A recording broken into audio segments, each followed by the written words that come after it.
Hello, Instagram. Welcome to the 11th episode of the Zildjian Talk with Darshan Doshi, featuring the amazing Joe Jacob, all the way from the south of India. And just gonna be waiting for some more people to join in.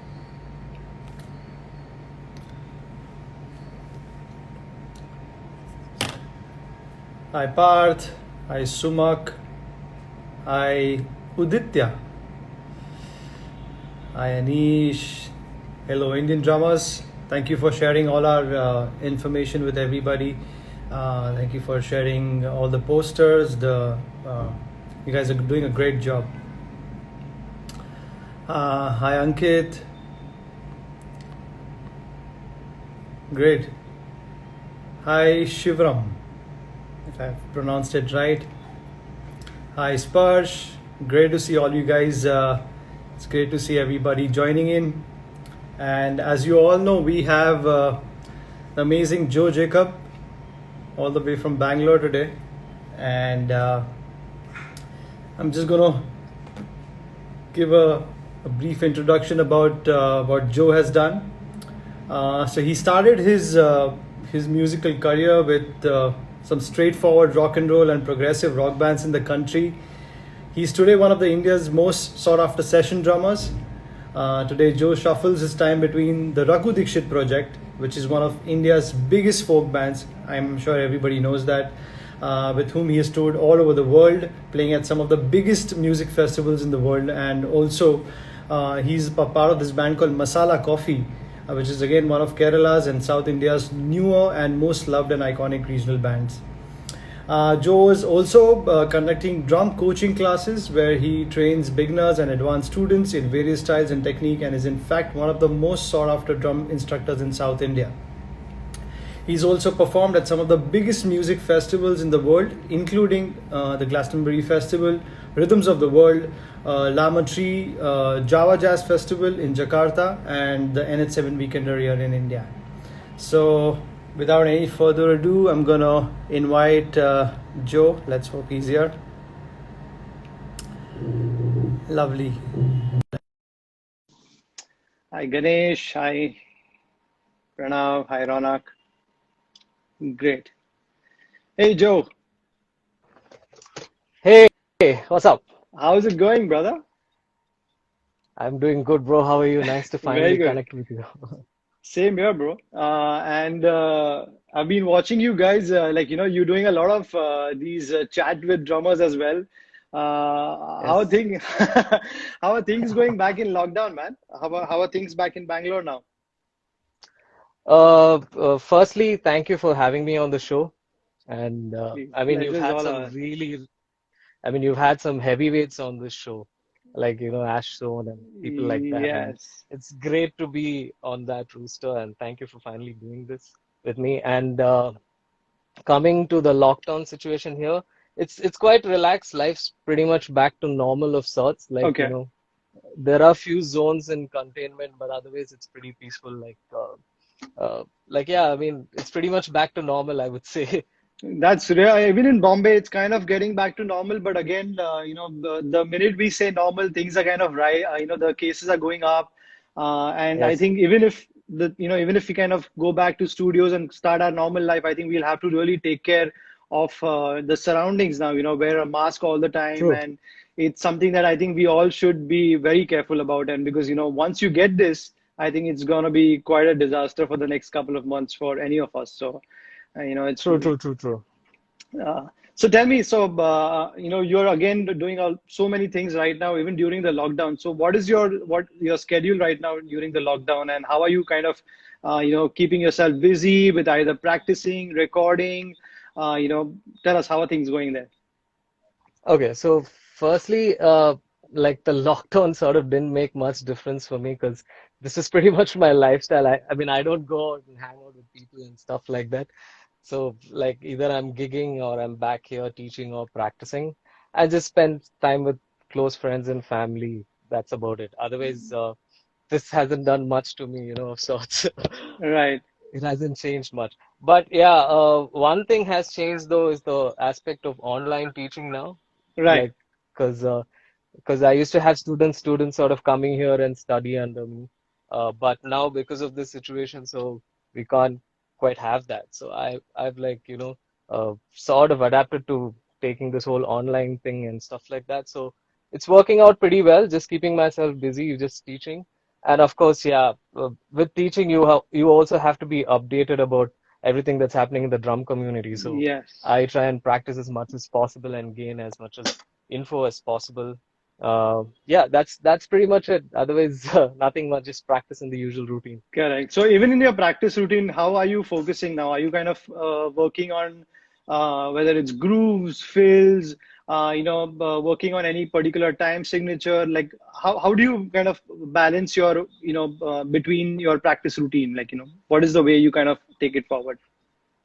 Yeah, I mean that's a great question. So in terms of practice, I sort of have like I used to do quite a bit of like week like in an hour, 6 hours, 7 hours back in the day. Wow. But now I've yeah, but now I've sort of figured it out in the sense like some days I can do it because of just being around and not having gigs or whatever. But Right. but as of now, what I've started focusing on because of the teaching, because I'm sort of doing like 6 to 7 classes a day, which takes Right. up 7 hours. So I really can't sit and practice that much. So I've sort of set myself like in a week, I'm gonna do like let's say 15 hours to 20 hours of sorts, depending on. So some days I can pull off like 3 hours, 4 hours, and some days I cannot practice at all. So that's fine. But in a week, I have to figure out to be able to practice 20 hours or 15 hours, whatever that I've set, and I Right. should be able to achieve that. So this is like something like what Matt Gatska, I picked up this concept from Matt Gatska.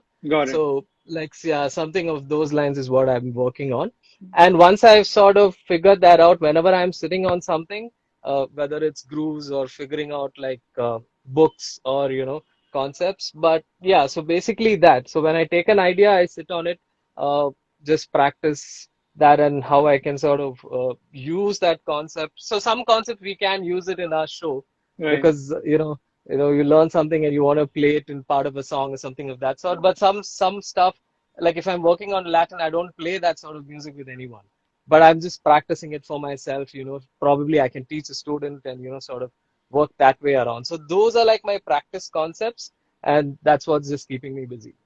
Cool, man. Yeah, I think it's important to, as you said, like, keep getting new vocabulary to communicate, because again, as you said, certain times we don't learn a particular genre or a particular kind of music just to incorporate in a show, but you don't know when that is going to be handy, in whether in a True. recording session or, Perfect. also in another band context. So it's important to keep getting some new vocabulary and then start working on it. Yes. Cool stuff, man. So tell us about your earlier days. I know that you started your stuff in, I think, in the church band, and then from later on, rock bands and Yes, yes, even yes. metal bands apparently, right? Yes, So yes. from there to Raghu Dixit, tell us how's the journey been? Yeah, so journey has been pretty sweet. I started off, I mean, is it okay if I just take like about 5 minutes to sort of, Please, absolutely go for it. yeah. So yeah, I started off like I wasn't even supposed to be playing drums. So my cousin who came down from Bombay, I just took him to church. The church drummer was offering some lessons, Yes. so he didn't know how to get to church. So I just took him to church and I dropped him and I was just waiting outside for him. And then the guy who was teaching drums there sort of said, "Why are you waiting outside? Why don't you come in?" I said, "No, no, no, I just came to drop this guy." So that's about it. And he's like, "No, no, no, just come in." Like, he gave me a pair of sticks and he just started doing like, back then he didn't have notation, so he just asked me to do mummy, daddy, and whatnot. So I was just doing that. And funnily enough, after a week, I started playing better than the other guys who came for actually signed up for drum classes. Right. So, and then, at one point he because he thought I was good, he gave me something that was slightly difficult, and I tried to play it, but I couldn't. So he sort of got a little angry, and I think he hit me on my head or something. So then I gave up Wow. drumming. I was like, no, this is not for me, and I cried, and I was like, no, I'm not going to play drums ever again. Right. So I gave up drums, and that's about it. So this happened in 2000, and I gave up drumming, and yeah, that person moved on, and we had another drummer who was playing in church for a very long time. So when that drummer was moving out of Bangalore and he was going to Bombay or something of that sort, so that's when my brother is a pastor. So my brother asked, "You have some hand in like playing drums, so why don't you give it a shot?" Right. And I was like, "Okay, maybe it's like whatever." And I gave it a shot, and then yeah, I mean all I had to do was just play like a basic groove and just keep time. You Right. don't have to play loud or anything of that sort. So that's how I got into drumming. And then, yeah, and then the only time I could play drums was in church. Like I didn't have a kit then. And till about actually, even after I started playing, till about like 2013, I think, I never had a kit. So every concept, anything that I learned, like I used to just do air drumming. That's it. Like I never could practice on the kit. So there's some, Are you there? yeah. Is it better now? Can you hear me? I Yes, think yes, I yes, I'm lost you here. for I'm a pretty bit. much here. Yeah, yeah. Can you hear? I think it's just kind of getting back, but again, it's kind of getting paused again and again.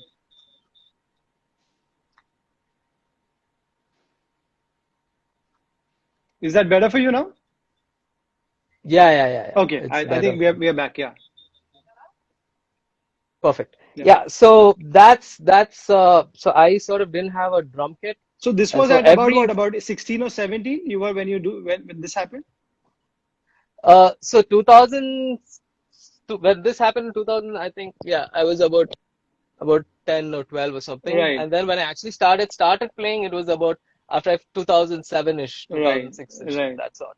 Yeah, and till about 2006 to 13 is when I actually got my first kid. So for 7 years, even when I was playing with Slane, it Right. was all just this. And in church, I couldn't take it and practice because if we were playing covers, I couldn't take like like a metal song and practice in church. So Right, that sort of right. didn't make sense to me. So I couldn't do that. So all I did was just listen to the song and memorize it in my head and even double bass. So I didn't have a pedal. So of course, some of my students and stuff like that, they sort of helped me with it. Right. But yeah, I was just listening and just practicing. So that's how sort of got into drumming. And then in 2013 is when I sort of started playing with Swaratma, Okay. and that's when I started touring and stuff like that. Yeah, and then in 2014 I started playing with Masala Coffee. One small correction about that is I'm not part of Masala Coffee anymore. Okay, okay. Yeah, that was like an earlier profile. So yeah, Got it. I'm not part of Masala Coffee. So in 2015, Bryden, right? Bryden, Yes, very well. yeah, Yeah. Bryden from Bryden Pratt. So Bryden was playing with Raghu, and Bryden and me used to play together in Slane. Right. So that's how sort of the previous drummer Nitesh was moving out to Germany, Got it. and Bryden just asked me, and he said, "Hey, dude, so this is happening. Do you want to do it?" And I said, "Yeah, cool, of course. Like, I mean, I will do it." And then yeah, that's about it. That's how Raghu happened. Yeah, and I've been with Raghu for the last 5 years. Uh, Awesome. yeah, that's just and yeah, toured, played like some of the Correct. biggest festivals and venues and stuff like that. So that's Amazing. the drumming story of my side. So during that time, who were your earlier inspirations and stuff? Like, what were the people that drummers that you were looking up to, and when you started off doing this? Yeah, so one thing that I want to sort of mention is when I was in church, I had my cousin. When I say I had, he passed away, Hmm. unfortunately. Oh, okay. So Sorry to hear. he sort of hooked me up in. We have this very famous gospel artist. His name is Ron Kenoli. Right. So he had like the top session musicians in the world playing with him at that time. Okay. So the lineup had like Chesler Thompson on drums, Okay. uh, Alex Akuno on percussions, Wow. Abraham Leboriel on bass, Presto Almario and Paul Jackson Jr. and all the big, like name the big guys, all of them sort of, played with him. Right. So he gave me some of the material songs to sort of play in church. So I used to listen to it. I couldn't understand head or tails because there was just so much happening. Correct. And everyone it was pretty structured music. It was like people usually now when they associate Christian music, it's very, open and you can sort of do what you want of sorts. But Right. everything was arranged and they were all playing to sheet music. Like every hit, everything was sort of, written down, and you only have to play the accents there. It is very sorted music. Like Correct. Tom Brooks was the arranger for it. So my sort of learning happened with that. So I had to learn those songs, and I didn't know I was playing to Chesler Thompson back then. So I just like, wow, this is great drumming. I didn't Correct. know he was the guy who was playing on it. And then, funnily enough, later he released an album called "We Offer Phrase," which had Vinnie Colaiuta on it. Wow. Yeah, Vinny also sort of, played on that album.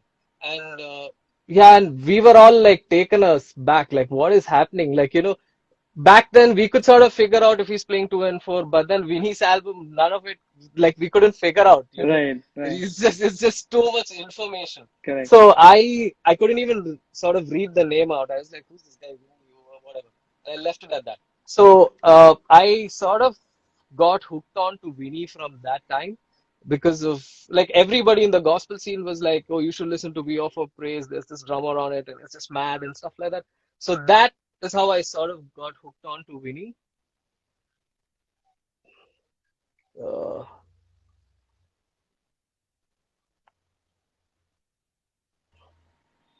can you hear me? Yeah, I can hear you. Yeah. Yeah.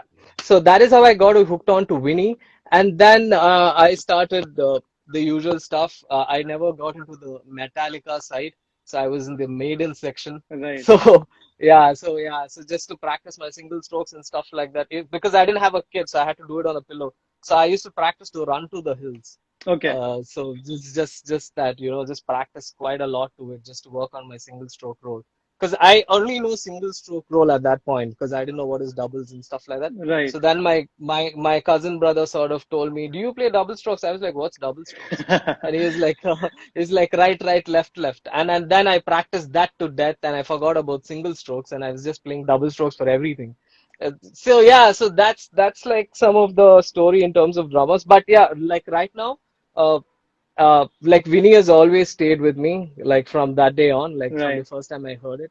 Like, yeah, Vinny, I think is like my favorite drummer of all time. But of course, there have been like drummers like Dave DiCenso, Ewan Carlito Mendoza, uh, Chesler Thompson, Nico McBrain for sure because of the whole single kick thing that he was doing. Right. Dave Eckel, Steve Gadd. Yeah, I mean, we could talk about the list, and that list keeps going on, Yeah, right? all the So heroes yeah, basically. Yeah, all the masters. yes, pretty much, yes. Yeah. Cool. Coming back to Zildjian, and tell us about when did you started using Zildjian symbols, not as an endorsee, but like even before that, and talk us about your setup. If you are there in the studio, and if you can have a quick look at the symbols, that'd be awesome. Yes, definitely. So, Zildjian symbols, again, my cousin brother, I mean, my brother who's, I told you about him being a pastor, Right. he went to Korea. Our church was sort of run by Right. Koreans. So he was invited to go to Korea and then, get some instruments. Right. So, like in Korea, this is the tradition. Every time like a pastor goes to a music store, they give them the best equipment that there is. Like you can't give them something that's cheap of sorts. Right. So he went there, and when he came back with a set of Zildjian A's. The A customs. No, just the A's, Just the A's. Evidis, Okay, evidence. Yeah. just the A's. Yeah. So that's how I sort of started playing Zildjian symbols, and to this day, it's there in our church. I think he got it in 2003 or something like that. It's been 17 years, and the symbols are still intact. Wow. Yeah, I mean, hopefully someday I can go there and get a picture of it of sorts. Correct. But yeah, so that's when I started playing Zildjian cymbals. So he got a ride, 14-inch new beat hats, a Right. 10-inch splash, and a 16-inch crash. So Right. that's how I got into playing with Zildjian cymbals. And Okay. ever since, of course, I did sort of play some other brands for a while. Uh, and I mean, I'm not going to mention the names, but yeah, I did play some brands. Right. But but my heart was always with Zildjian because I could sort of connect to it because like, when I started playing in church, that's a symbol I had. So like it always sort of resonated with me. Correct. And currently, right now, what is your setup like? Especially with Raghu Dixit Project, what are the symbols that you're using from this the series? Cool. So I've sort of set the camera up. So I unfortunately don't know if I can tilt it, but I'll try. Yeah, maybe. So Yes, that's this, perfect. yeah, cool. So I so I have a 21-inch K custom organic ride. It's Okay. a Pat Petrillo Signature Series 1, Right. right? You are aware of it, I think. Yes. So, and uh, and I also have a special drive, 18-inch special drive, Nice. K Custom special drive. Got it. Uh, 1 second. Hold on. Yeah, one of my friend is helping me with this. Okay. Uh, yes.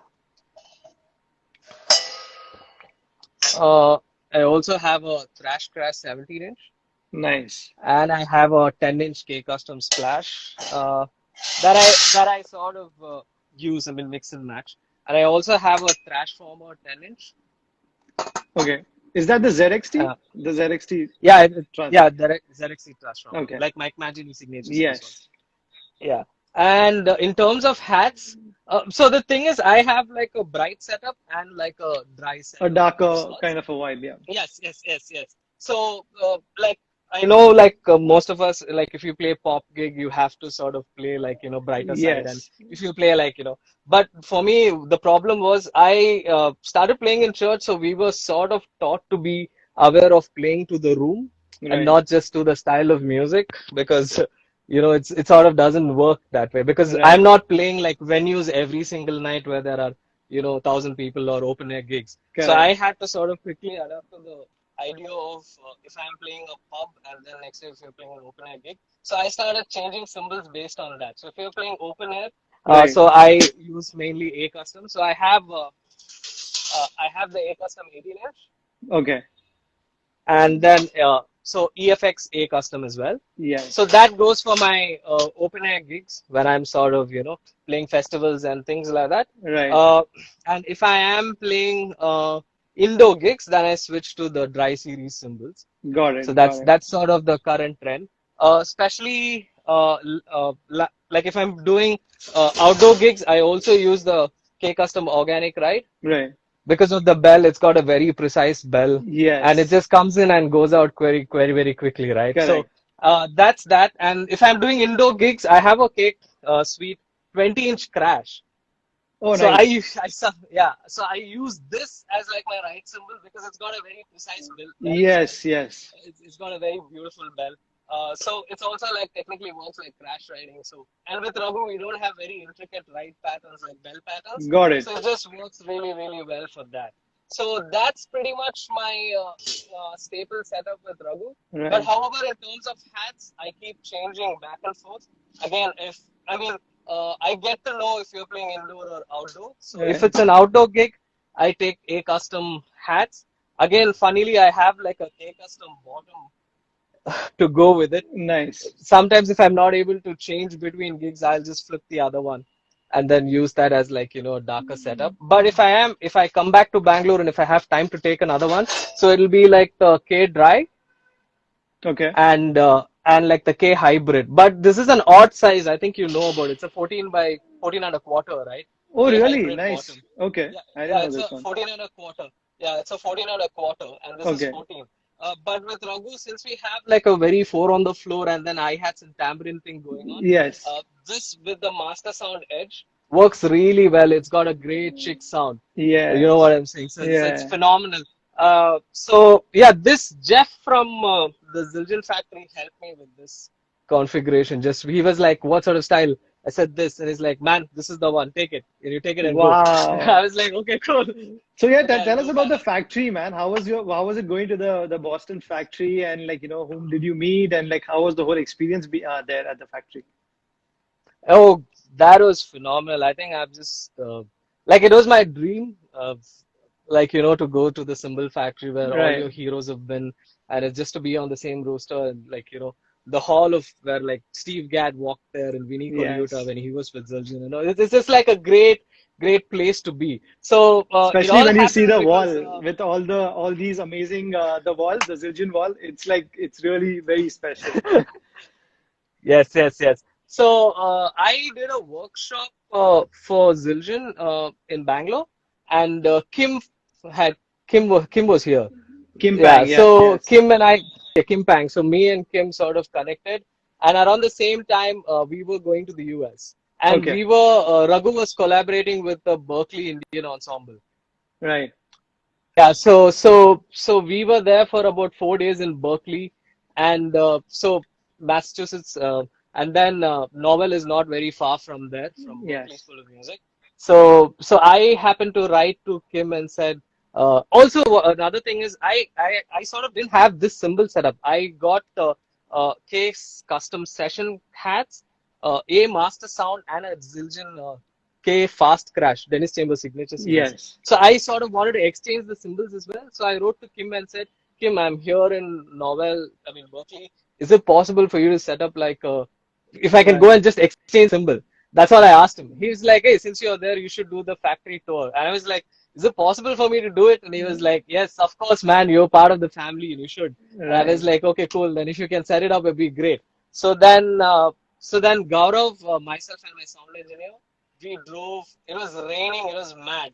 But all of us, I was like, Gaurav, just take me there. And it was like Gaurav, and Gaurav took me there. And then, yeah, it was a pleasant surprise. As soon as we walked in, they sort of knew me, and I was like, wow, it's like even. Yeah. And then they had this whole sort of like a welcome page which said that was very sweet. So you walk in, and then your name sort of pops up and says, welcome Joe Jacob.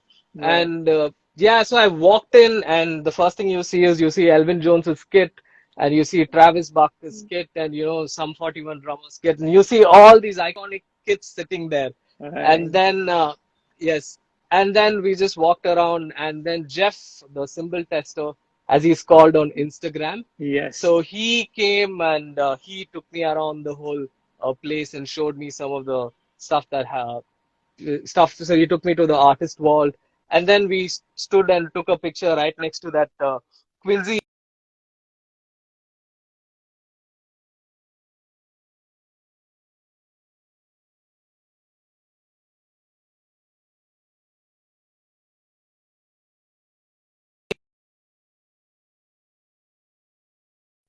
Sorry, I've again lost you for a minute. I think we're back.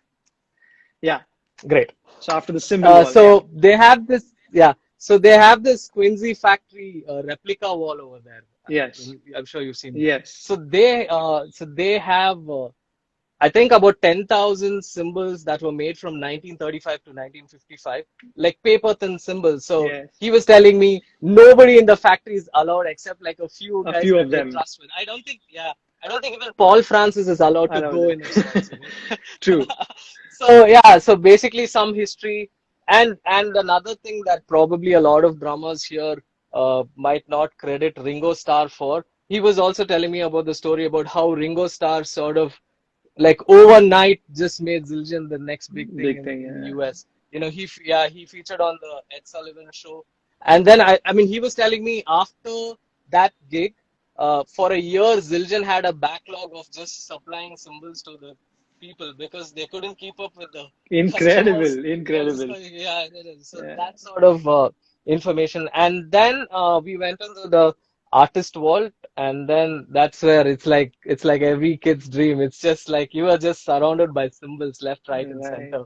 So Right. there's just symbols all around, and yeah, and the great thing is that there are stands like like if you're a special endorser, you endorse a certain brand and you don't want to use that stand, you have a stand. If you DW endorsee, there's a Yes. DW stand for you. So Right. they put the stand, and then he was like, try whatever you want to. So it was around the same time I was very fortunate that they released the K Dry series.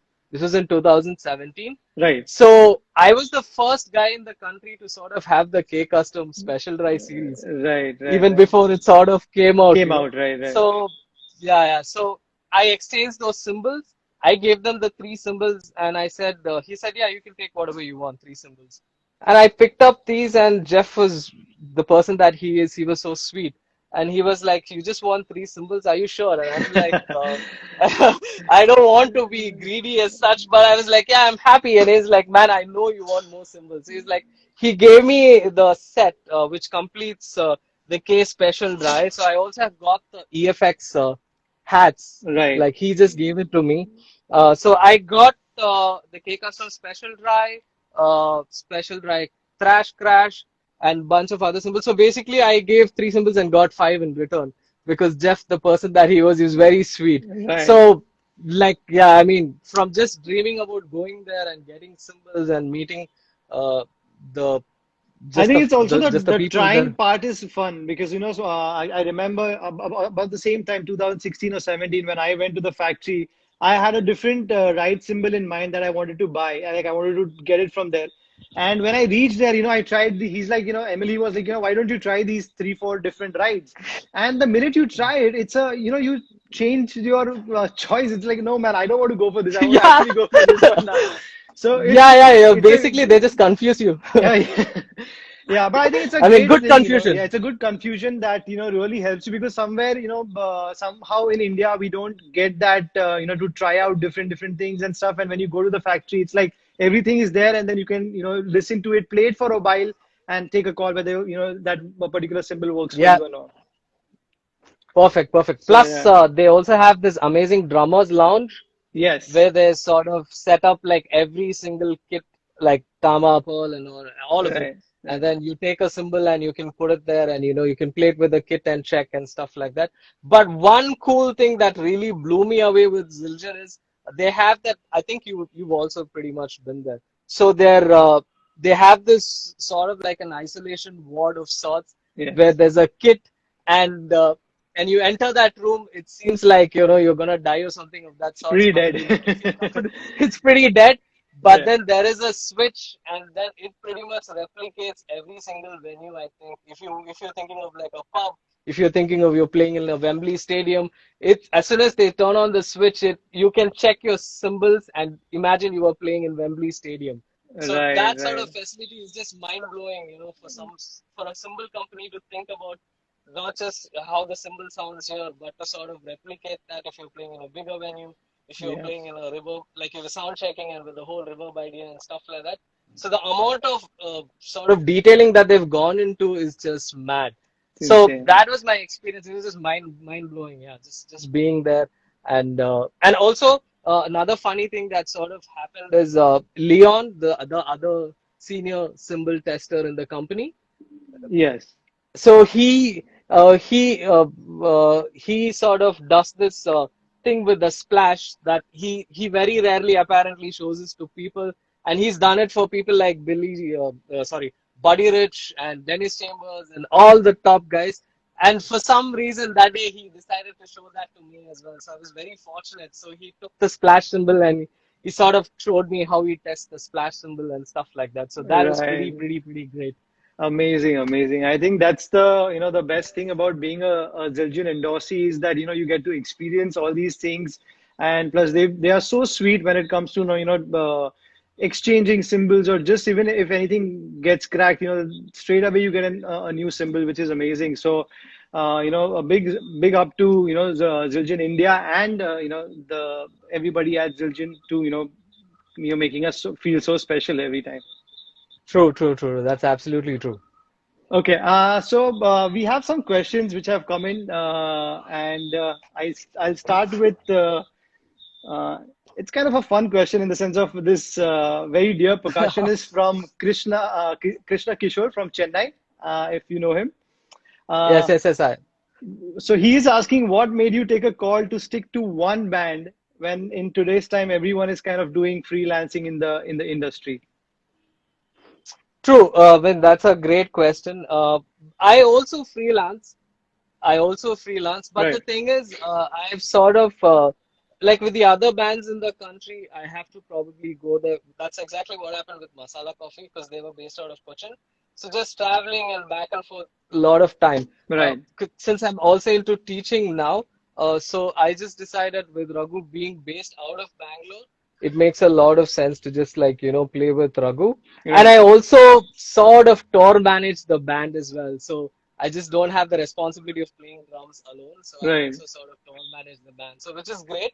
But yeah, whenever I do get calls to play with other bands, like I did some session work for Lagori for a while when Yes. their drummer was injured. So I only get called when the drummers are injured, I think. So so I also played with When Chai Met Toast for a while because Right. again their drummer was injured for a. Hmm. So I did some session work, but now it's predominantly Raghu, so it's just keeping me busy like that. So uh, of course, I mean, I'm open to sort of, playing with other musicians and jam and stuff like that. But yeah, heart is with Raghu, I think. So just Right. playing I there. think it's also, as you said, you kind of get a little of your personal time as well, not just being on the road all the time. Just Yes, having a good balance of gigging as well as being in the studio or, as you said, teaching. I think that kind of really balances out pretty well. yes. Cool. Also, there was somebody who asked, I think, about do you use any kind of stacks during the performance with Raghu? Yes, of course I do. Because sometimes when we play outdoor gigs, Right. I have the Oriental China that does the job. I don't have the bigger one, Yes. but like just for a couple of songs, I use this. It's a 14-inch one. Right. But sometimes if you do play big outdoor venues, like just as an option, so I do this. So I take the Oriental China and flip it with a 17-inch thrash Okay. crash. Okay. So Okay. it sounds pretty. It's not very sustained heavy, but it Right. just comes in and goes quite quickly. So like that's the idea of stack, I think, isn't it? So it Yes. just Yeah. comes in and it To keep goes. it pretty tight So and trashy, like, to give that really nice smack.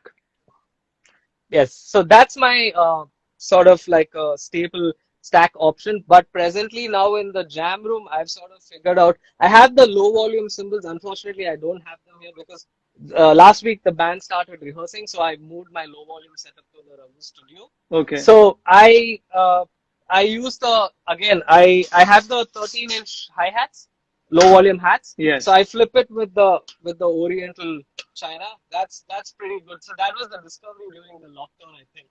Nice, nice, nice.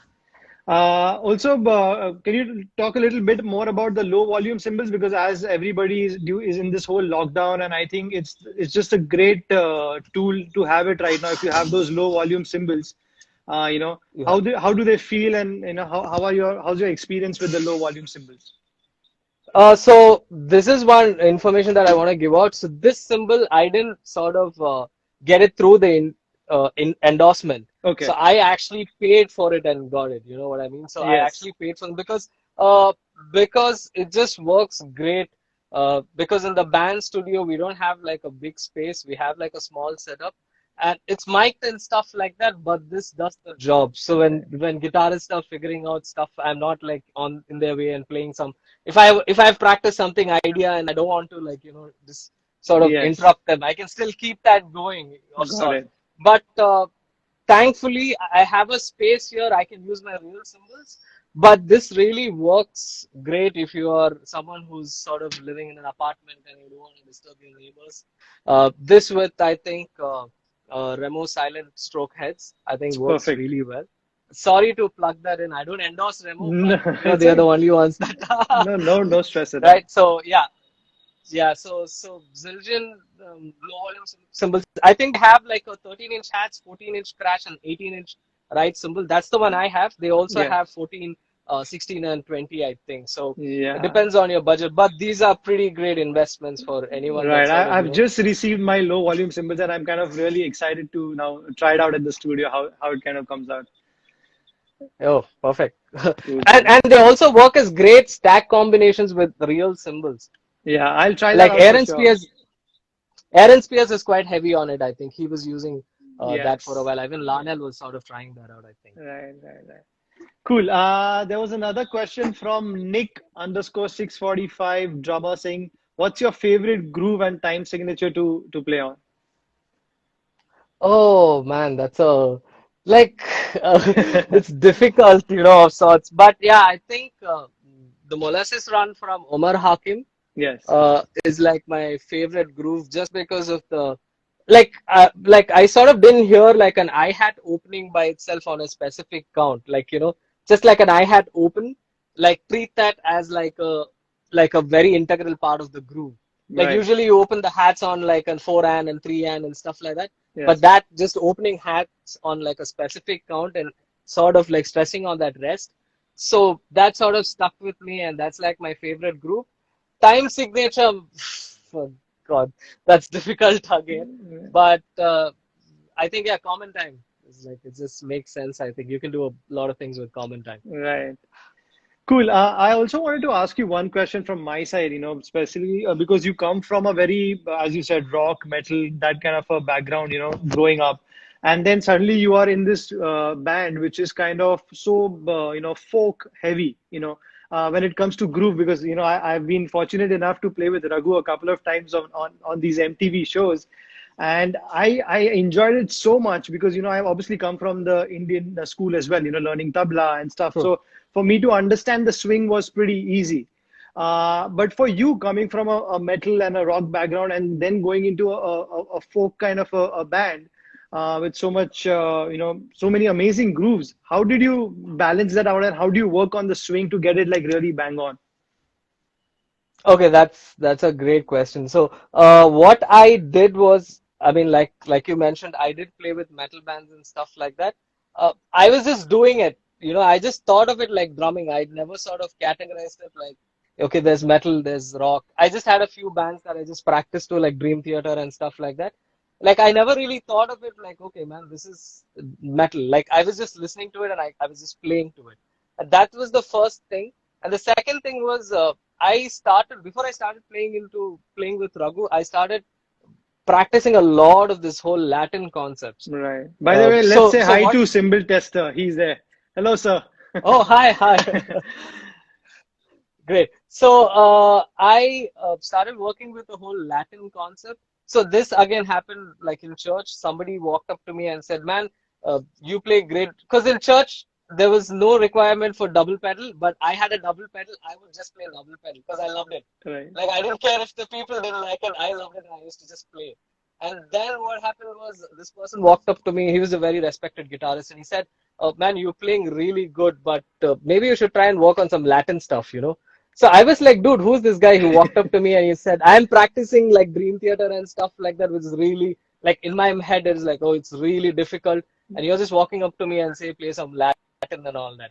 So I just sort of, left it at that.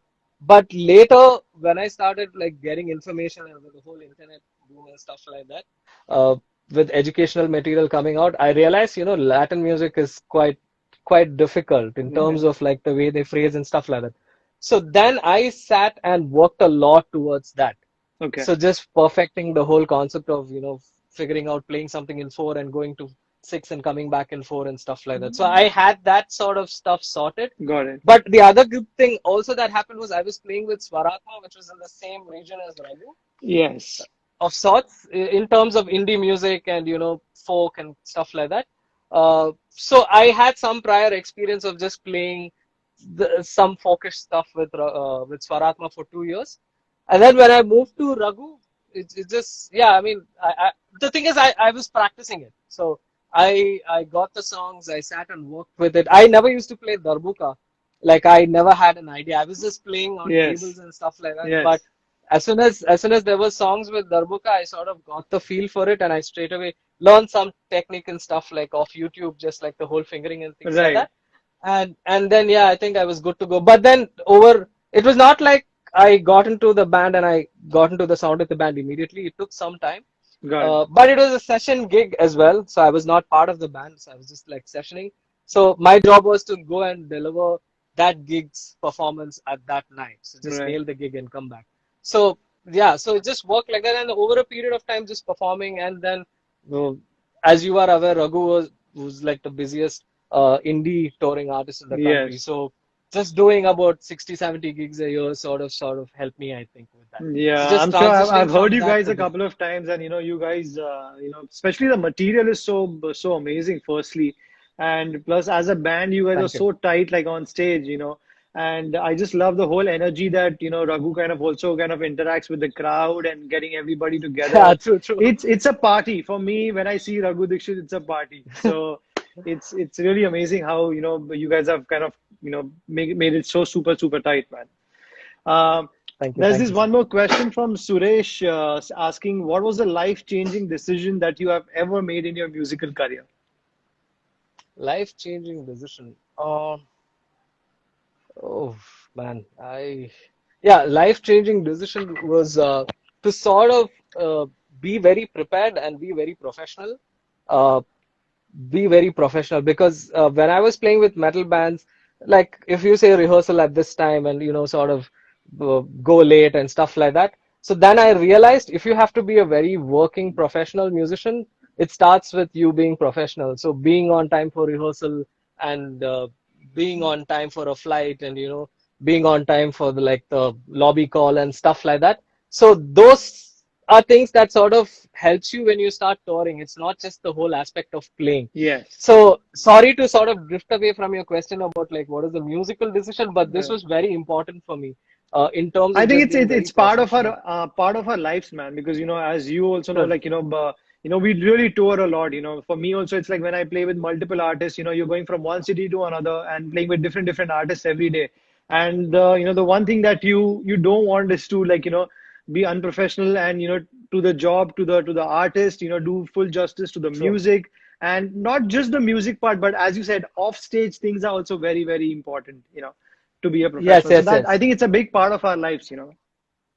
Yes, so that is when I sort of realized like if I want to do music full time, I was also fortunate to be following right drummers and musicians sort of who kept me in the loop to videos and stuff like that, who kept me in the loop to sort of understand that it's just not about playing and getting everything right, but there's much more to it if you have to be a Yes. very professional musician. So you can be phenomenal, but if nobody wants to sort of hang out with you and talk with you and have a good time, then I think then they don't call you back, I think. Absolutely. You're not going to get a call back for sure. Yeah. So I think that's like the most important decision that I've had to make because the stuff that I can play, I think I can figure it out. Like I Yes. can watch some video or just like practice. I think you can figure it out. But this, it's not really, Right, right. you can't like figure it out, I think. True, and I think for all of us, man, it's like it's very important. Firstly, to be a good human. I think music part kinds of comes the secondary. It's first very important to Secondary. be a band person to kind of help people when you are in a band. There are so many crazy times on tours. When we are about to miss our True. flights, and so many crazy incidents happen. Tell us about an incident with Raghu Dixit, which is like a very memorable incident which you will cherish for a long time. Something off stage, not on stage. So this is something I have to tell you guys, but Raghu Dixit Project is like none of us sort of like none of us drink after a show, none of us party. It's Wow. just after the gig we just have food and go back to sleep. That's all we do.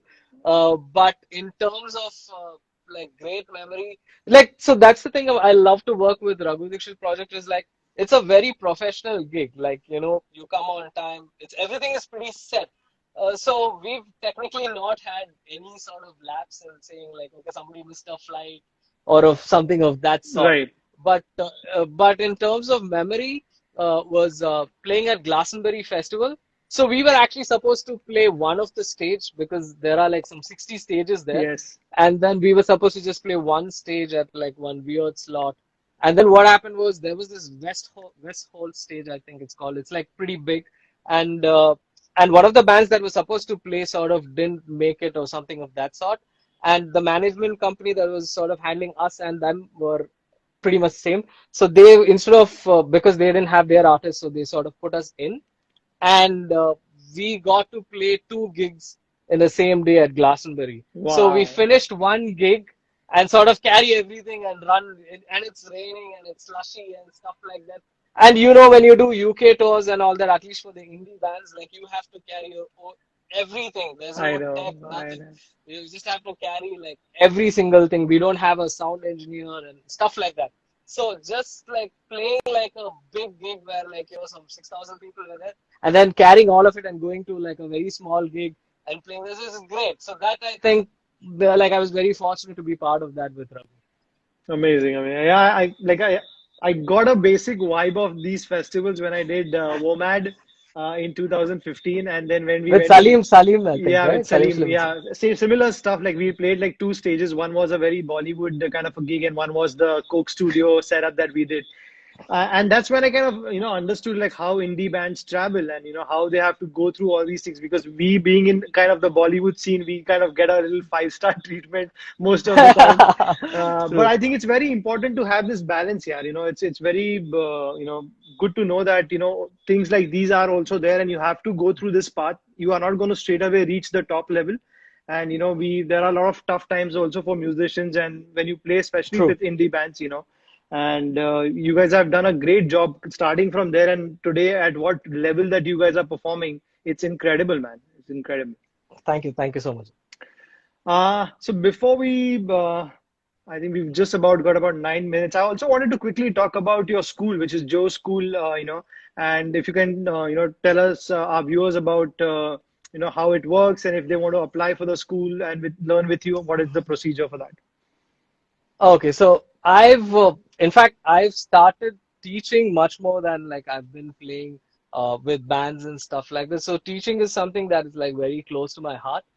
Like so I'm like very what to say, like teaching is like my thing, of sorts.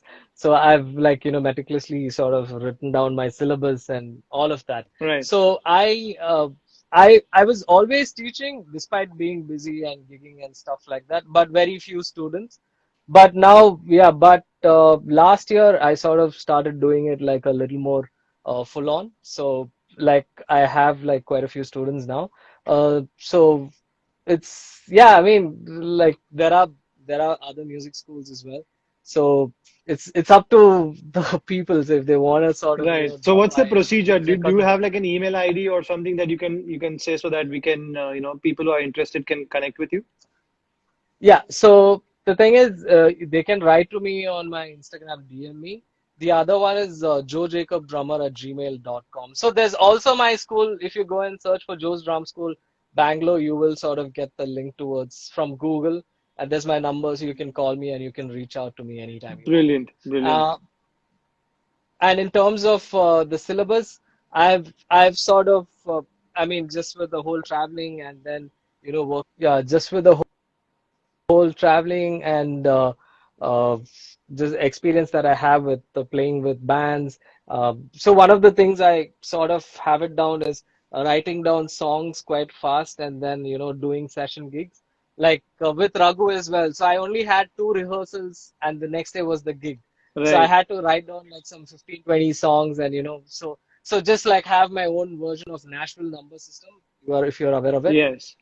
So yeah, so my own version of Nashville number system. So I try not to teach students the songs because I just want to give them the tools and the vocabulary to sort of work that out. And once you have that, you can sort of pretty much learn any song you want to. So I don't have the approach of like a Trinity school or someone who's just privately teaching, just work on song. But it's mostly music theory, technique, quite heavily on the technique, uh, and uh, and yeah, rudiments and books and stuff like that. So it's basically that's what I do with the whole teaching thing. That's awesome. Uh, And I also sorry, yeah. shameless plug-in. I also teach on Skype as well, so online lessons are also there. So Oh, people that's can just reach awesome. out to me. Perfect, perfect. So yeah, I think the best way to is to DM you or connect with you through that email ID.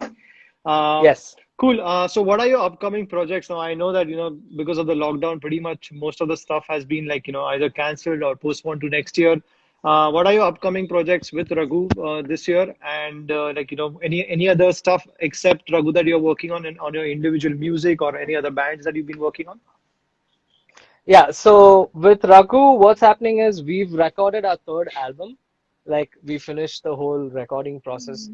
So we're just waiting to sort of, put that out on YouTube and various music platforms. So that's the first thing with Raghu. And also, because we've done with the whole third album thing, so we're just working on getting our parts right and, figuring out like a set of sorts to like whenever the pandemic thing is sort of, you know, out of the picture and then we can Right, start gigging. So that is one thing that currently that I'm sort of involved and working on. right. But the other thing is I'm very heavily focusing on the school right now as well. Just want to like take the whole school approach and have a lot of students coming in and take them up and teach. So that those are the two things. But otherwise, yeah, otherwise like school and Raghu Dixit project. Just about that. Right. Are we going to see some more videos like from the school coming out? Like, are you planning to post some material of just you playing either a solo or things like that? Any things like that in the near future? Yeah, yeah, so the school here, basically, I have a drum kit for me to practice and teach. So it's not like very recording friendly. It's just basically phone recording stuff, Right. right? But yeah, I mean, I have like I've just been working on just getting my syllabus, just sorting that out. But yeah, I mean, with these symbols, like I'm really looking forward to like put out like some really good, maybe like some cover material and stuff like that. Right. That's like something that's in the pipeline. So I've just not figured that out yet. But yeah. Cool, man. I think it was good fun talking to you. Thank you once again, Joe, for joining us today. I hope you had fun as well. Uh, you know, Yes, yes, yes. and hope we get to meet at some of the festivals maybe in the near future, especially not in 2020 for sure, but hopefully in 2021 we True. we should be able to meet somewhere or the other. Yeah. Yes. Thanks, man. Thank you And so much for joining. Yeah. yeah, one small thing is like the first time I saw you play was with Farhan, I think in 2015. Uh, Okay. yeah, I mean, you guys played in Hyderabad. I was playing with Swaratma back then. Oh, yes, That's the yes. first time. Yeah, yeah. It was at the NH7 festival, if I'm not wrong. No, no, no, no, no, no. No? It was no, 2014, 14 for sure. Oh, I 14. remember, Okay, okay. yeah, 14.